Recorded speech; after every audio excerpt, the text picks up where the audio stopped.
I just wanted to clear some things up. I recently made a video that caused, I don't know, a bit of a stir. And that was my video about all the goddesses basically being the same. And yeah, some people agree, some people disagree, and that's fine. We don't all have to agree. That's not why I made the video. I was sharing my revelation, my understanding of things, something that had recently came to light with my experience with the deities in question. But that's not to say that my experience is the only experience and the only right one, you know. So I just want to explain a bit more in depth what I meant by that. And yeah, right, answer some questions that came up basically. So let's get into it. Now, if you're new, welcome. If you're not new, welcome back. I'm Sarah, that divination witch. The channel is a safe space and community. You can share opinions, ask questions, nothing silly. We don't judge. We don't tolerate that here. If you like that, all you got to do is hit subscribe. And if you want to support me or the channel, all of my links are below. I do all sorts of different readings. I've got Patreon as well. We're teaching all sorts on there. We've got a community. I'd really appreciate it if you could check it out. Thank you. So I made that video because on my own spiritual journey through, at the moment, the Cliff Oath, which I am nearly at the end of, and I'm not saying that lightly either, because these things, it's a lifetime of work, and it doesn't mean because you've done it once that you can't do it again and revisit things. And yeah, that's a story for another time. But during this journey, there's a lot of lessons you learn about yourself and transformation and alchemy that you go through, and realizations about not just you, but the world, the universe, and it's mind-blowing stuff, some of it. And obviously everyone's different, and everyone's experience is going to be different. But one of the realizations I came to was through the goddesses and through their shared wisdom and what they showed me, and that they are one another. And to me personally, that does make sense. Now, I'll re-explain what I feel deities are. So deities, the way I see it, is that we have a creator, we have a source, the universe, the core being, the first thing that ever existed. And that is not really, in my eyes, like a named being, although there are cultures that name different beings that energy. Some have named Hecate that energy, Sophia, all sorts of things. But I do believe that creator created the deities that we know, the archetypes. I see them as that. And we may have had the original ones, per se, in Mesopotamia and Babylon, Akkadian, that time period. They may have been the originals. But ever since then, every pantheon of deities, every culture, even monotheism, even though that's a big kettle of fish, but if you think of the angels and stuff in Christianity and Judaism and Islam, for example, they all rule over different things. They all are different archetypes. They all have different powers, just like deities do, just like the Olympians did, And the way I see it is that perhaps we had these original archetypes, and from there, depending on the culture, depending on the time period, what was going on with humanity, depends on the face that we are presented with. Now it gets more complicated because in this modern day and age, we are so interconnected, we have so much information at our fingertips, that I feel the face we are presented with can be interchangeable and can depend on what's going on in our personal lives, not just the culture we're from, but there's a numerous amount of factors that can have a bearing on the deities we resonate with as human beings. And that's the way I have always seen it.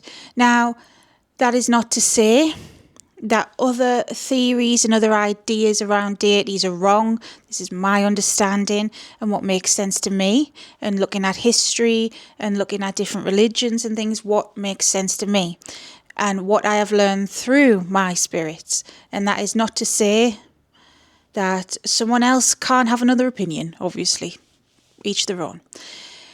But that's the way I see deities anyways. And I always,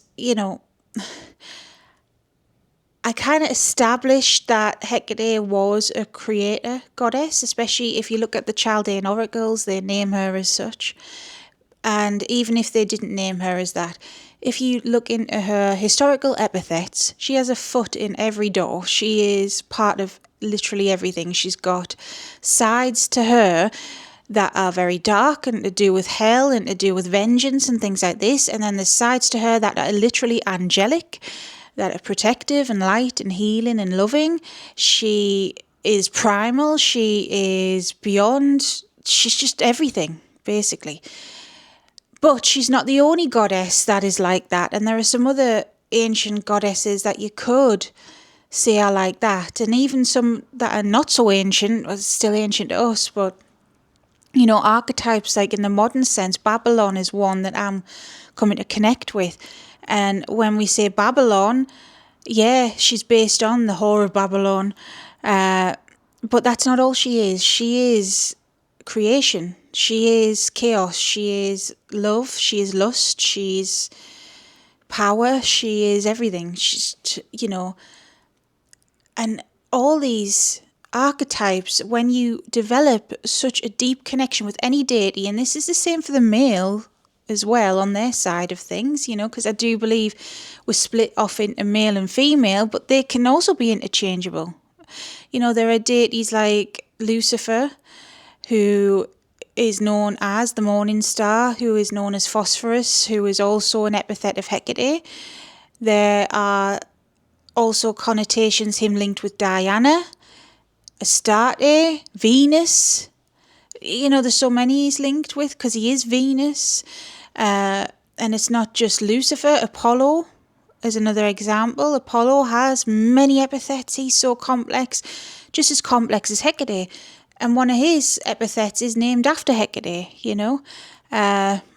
So it all crosses over. It does get complex, but if you were to boil it down into feminine and masculine, then it's the same for them. And the thing is, any deity, female or male, when you have such a deep relationship with them, whether it's worship, whether it's veneration, or like whatever it is, when you spend years of your life getting to understand and know them, and you just see that, wow, they're more than meets the eye. Like Aphrodite, she's more than just a love goddess. She's more than just a war goddess. She is also a divine creatrix. She is all-powerful too, in her way. I mean, the other week I was doing a deity confirmation for someone, and a psychopomp, a death deity, came through, who is an aspect of Venus, the Roman Venus. And Venus was also called upon for funerary rites. No one's talking about that, not really, unless they're a historian, someone who knows their stuff. You don't see a lot of modern pagans talking about things like that. And that's why it's just so complex, that any deity, once you get to know them, they are all powerful, really. But the face we are connecting with, the guise, the personality, the figure, that is what resonates with us at that time. It's like, even in my practice, I've resonated with a lot of death deities myself, because I am a psychopomp. I am someone who helps cross over the dead. And that's something that's just part of me. But that's not all I am, And when it comes to polytheism, when it comes to worshipping different deities and learning from different deities, working with them, there was a time I've worked with Hel from the Norse pantheon. There's a time I've worked with Izanami from Shintoism. There's a time, obviously I work with Hecate, another death deity. I've briefly work with Persephone on a couple of things. I'm trying to think of other ones. I mean, there's many and it's just gone out my head, to be honest, because I don't worship them every single day of my life. They come and go. That's the way it is. I get people kind of being nasty and naysayery about some of the experiences I've shared. You may have noticed I have a playlist about deities and spirits I've met because of my job. Being a tarot reader, being a reader, I speak with a hell of a lot of different spirits. It's not always for me. But you get people saying, oh, it's all in your head. I've had people, say it's my ego, it's my higher self. I don't know what I'm talking about. Well, think what you want. I'm past caring. This is part of my journey. I don't need people's approval. And if you are a real spiritual person, a real believer in polytheism as a whole, in spirits as a whole, then you will know the nature of it, and you will know that these spirits come to us for times and then they leave, and you know how it's not always a lifelong devotion. You should understand that. Sometimes it is, but a lot of the time it's not. But getting back to the topic, getting back to the point at hand, all those things I've explained there, yes, deities in a sense, they are all so in depth and they're all one and they're all interchangeable and linked together in that regard. Once you realise that, it's wow, it blows your mind. However, that does not dismiss the fact that in history, that was not the case. And that's some of the comments I was getting and questions I was getting, some in a nice way and some not so nice. Look, I'm not sitting here thinking or saying that the ancient Mesopotamians or ancient Babylonians said that Ishtar was Aphrodite or whatever, or they didn't even know who Aphrodite was.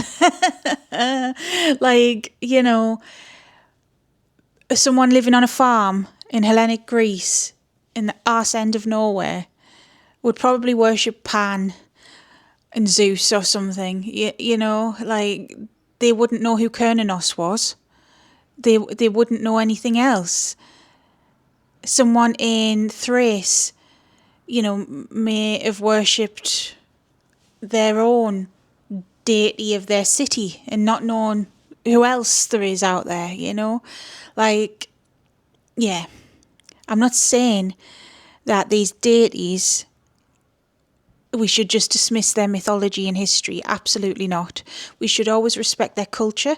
We should always respect where they came from and the people, because some of these people, are still around.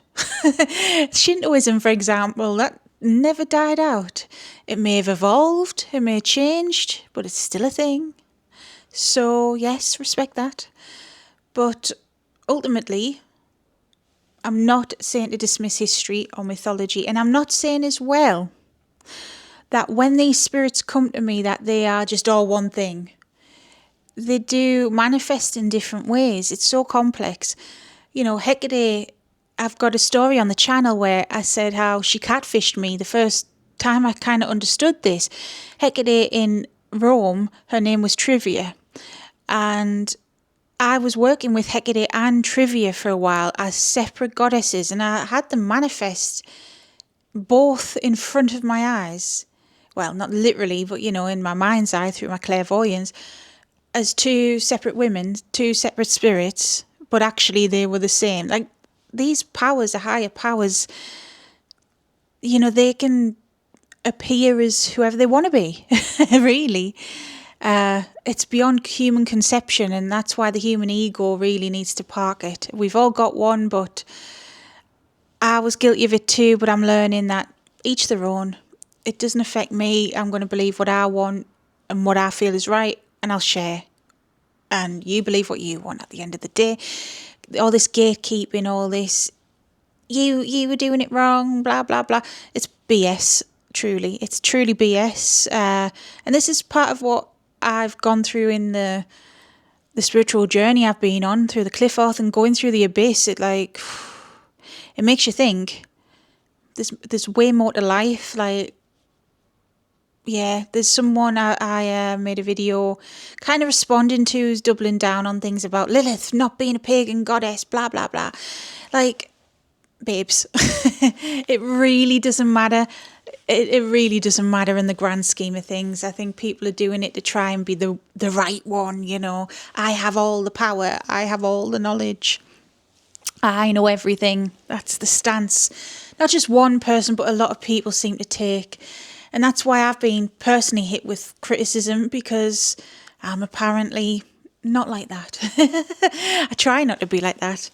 And yeah, there are also theories as well with deities, just to say some people just think they are like psychological archetypes. I mean, that's what Jungian philosophy is, in a way, that we all have a way of understanding different people and our place in the world and putting things in categories. And so it really depends on your spiritual belief.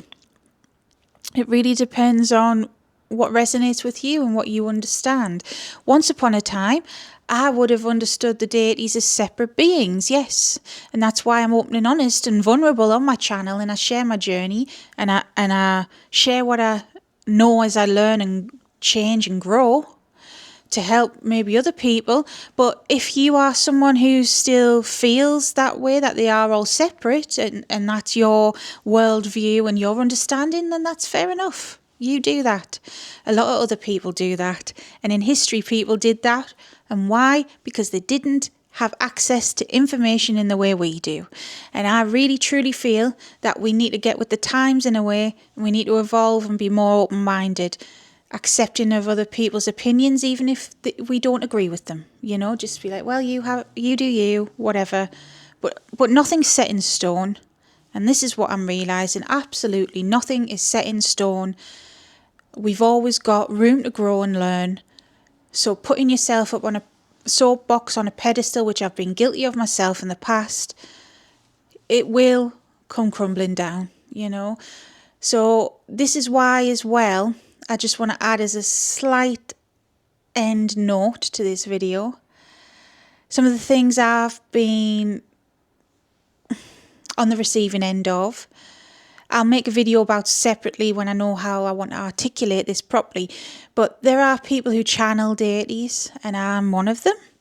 And I've always said, when you channel any spirit, when you are a medium, the spirit comes through you as a tool, essentially. You are the filter. We can subconsciously affect the words said and the message that comes across. As blank of a slate as we want to be, we can't be that blank, you know. So this is why a deity may appear to somebody as harsh and somebody else as soft or whatever, you know. We all have different experiences with them and within us, and that reflects things. Now, you will never see me ever commenting on someone's video of a channeling and saying that's not whoever, you know. There are strongly, and I strongly feel there are people out there that channel Hecate, as an example. It's just, I've seen one recently who says Hecate supports Trump and all that, like through this channeling, as if it's Hecate speaking. For one moment, do I believe it's her? I don't, truthfully. I do not believe it's her. The Hecate I know doesn't give a rat's ass about politics. She gives a rat's ass about people, and the way that, and I'm not meaning to make this political, but the way that he is been treating people, she wouldn't get behind that, because she is a goddess of justice and fairness, and she sees the bigger picture, and the bigger picture doesn't look good right now. That's all I'll say. So do I believe for a second that's her? No. But do I believe that, well, would I say to that person that? No. What's the point of arguing? Let them get on with it. This is a lesson I had to learn the hard way. All I'll say is, last year I had some nasty, well, yeah, they were nasty to me in the end. Some people coming after me, they believe Hecate to be a certain thing, and I believe that she's not. And at the end of the day, people are going to believe what they want to believe, is what I'll say. And I have found that I've been on the receiving end of that too, of people saying, oh, it's just your ego, it's bullshit, it's your higher self, it's not her, blah-de-da. That's projection, and bog off, basically. You don't have to believe it's her. Like, I don't believe it's her with this other person, but I just unsubscribed and moved away, you know? And that's all you've got to do, because there's no point in arguing with stuff like this. That's something I've realised. Hecate, the one I know, wouldn't support that, like I've said, but who's to say that one aspect of her wouldn't? I don't know. Who's to say that their perception is wrong because of their life experience and what they're going through and things like that as well? We are not higher powers to judge other people, you know. The only time that I'm going to be judging is when it's dodgy and scary. Because there are nefarious people out there who will use the gods as a means to get your energy and to fool you and elevate themselves as some sort of cult leader and things like this. That's when I'll speak out. But other than that, if it's just someone sharing their thing and believing their thing, whatever. And that's the way I see it. I hope that made sense. Anyways, I just wanted to make a follow-up video, given some of the comments. Each their own. Believe what you want. Believe. You can believe the moon is made of cheese, mate. Do what you want. You're not harming me. You're not harming anyone else. But if you made a cheese cult where we were all sacrificing each other for cheese, then I would be like, no.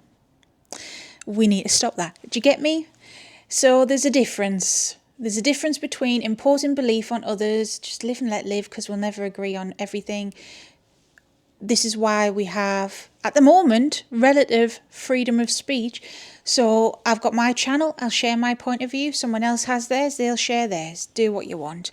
But if I am ever seeing anyone who's going to harm others or being cult leadery like or things like this, then I'm not going to entertain that. There are certain individuals that I will never entertain because of that. Yeah. So anyways, right, hope it helped. Anything else you want to know, put it in the comments. I'll try cover what I can when I can. Yep, and until next time, stay safe, stay witchy. Bye.